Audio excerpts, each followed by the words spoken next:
Hello guys, magandang hapon, magandang gabi sa lahat nating mga followers, viewers. Dito tayo sa ating YouTube channel. Maraming salamat sa inyong pagsubaybay sa aking YouTube. Sa mga OFW, magandang gabi sa lahat, no?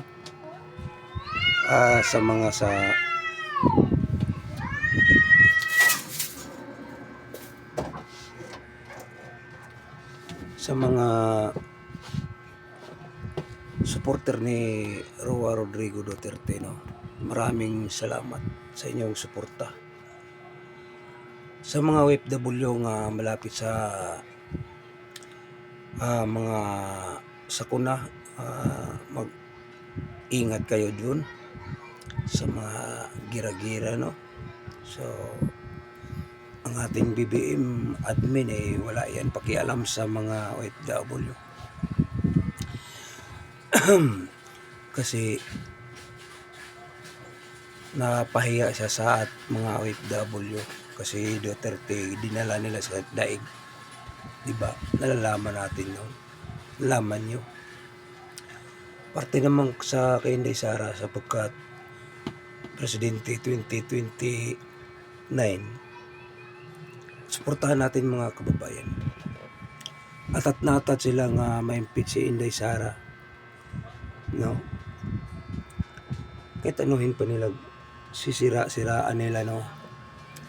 Walang patunayan sila nga si Inday Sara nga ng pera, no? Kundi sila talaga yung mga nila dito ni Sara ni inano nila, no? Yung mga hugaw o mga marumi nilang mga sa isip, no? Doon nila pinagpunas ni kay Sara, no? So shout out sa mga kay Sara Duterte. Nag-support kami sa iyo. Sa mga DDS ko, kasama kong DDS, maraming salamat, no? Tuloy lang pa rin tayo. Suportahan ninyo guys itong ating YouTube, no? Suportahan ninyo. Ang di pa nakapag-subscribe, mag-subscribe kayo para katanggap tayo ng notification, no? Masaya na kami kung makatanggap kami ng notification galing kay YouTube. Alang-alang sa iyong pagtulong sa amin sa channel namin. Kahit papano kayo po ay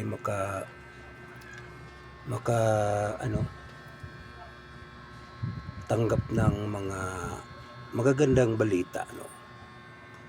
Kasi dito lang tayo sa kahanginan, sa social media, no? Ito ang ating mga paborito sa ating mga kababayan. Malalaman natin sa mga kasama natin na ganyan pala. Kasi si Marcos, kung wala itong social media, hindi magkabukingan,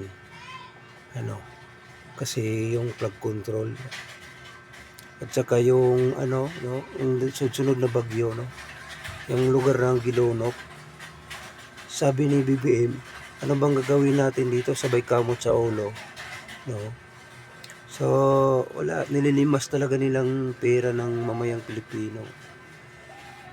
Ang lindol doon sa Cebu, pumunta si BBM, nagbinta ang tag 20 kilo ang bigas, tapos dapat binibigay na lang, no? Walang hiya yung si BBM, walang utang na loob talaga, no? BBM, habulin ka sa mamayang Pilipino, bibitahin ka sa mamayang Pilipino, kahit ka pa lumayas ka, kahit pa ka lumayas, habulin kayo sa mga mamayang Pilipino, habulin kayo sa gobyerno, lalo na si Duterte nga kinidnap nyo. Mas lalong magagalit ang mamayang Pilipino sa iyo, no? bibitayin ka. O maniwala ka sa akin o hindi. Ako mismo nagsasabi dito, mga kababayan. Sama-sama tayo kapag si Inday Sara manalo. Habulin natin itong Marcos Jr. Walang kwenta. So, ang di pa naka-subscribe, mag-subscribe na kayo mga kababayan. Ha? Tapos i-share itong video para kumalat kung saan-saan mang makapunta itong video natin na para sa ating mga followers, viewers. Thank you po. Maraming salamat. God bless.